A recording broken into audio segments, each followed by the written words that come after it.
Every year when we get to hear the stories of our young people and hear their experiences and see how they have grown and what they have gathered, I'm always struck by this thought of, oh, how great, how wonderful our young people are. Look what they did, right?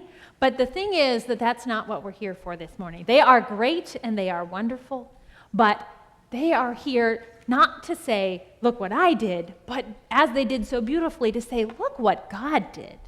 Look at how amazing and wonderful our God is. One of the things about a service trip or an opportunity like that takes you out of your context is it gives you it primes the pump for looking for God at work, right? God is at work here and in Colorado, but sometimes when you get out of your normal routine, and you start being a little intentional about it, you start to really notice how it is that God is at work in our world. And what we have in our readings this morning reminds us that God does not respect our seating charts, right? God does not have any sense of who belongs where, any sense of who is more important. God is not impressed with our pecking order. And God isn't even real concerned with our definitions of who has something to offer, right? Not expecting to be leading the devotions, pretty sure I'm not equipped for that. Okay, God, I guess I'm going to do this now, right? Or one of our youth would not have defined his favorite and most accomplished activity to be manual labor, and yet, okay, God, I'm going to be digging up turbines and schlepping shingles up a hill to take care of flood damage in a park area, and indeed, God equips for that, right? God is not impressed by our definitions of who has something to offer. Jesus said, when you give a banquet, invite the poor and the crippled, the lame and the blind, because this isn't about exchange.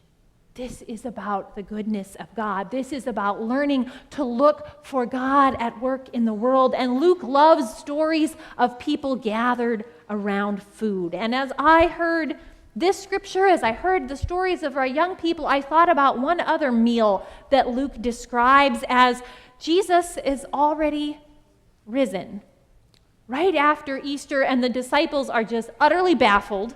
They are discouraged and confused. They haven't begun to make sense of what it might mean that Jesus is resurrected. They're leaving town, and they're walking on the road, and they meet a stranger, and they invite him to join them. And then when they stop for the evening, they invite him to join them for dinner, and they give him the honor of saying, will you please be the one to pray over our meal? It was a sort of a status kind of a thing, and they said, well, why don't you do that for us, rather than me taking that honor? And it was only then that Jesus broke the bread, and they said, oh, I see what you're about here, God. And that's what happened for our young people when they went, and that is the gift they bring back to us, are those moments of, oh, I see what you're up to, God. When you put me next to so-and-so that I wasn't so sure about, when you dragged me out of my comfort zone, when you canceled all of my exchange economy and said, no, just give of yourself, not expecting anything. Then you're going to be seated at a table that is like the resurrection, that is like when all things are made new. Then you get a foretaste of what it will be like when God is done fixing this world. And so, like Caitlin said, we are all related in God's family. We are all invited to God's table, not because we have anything to offer, but because God is so very good. Thanks be to God.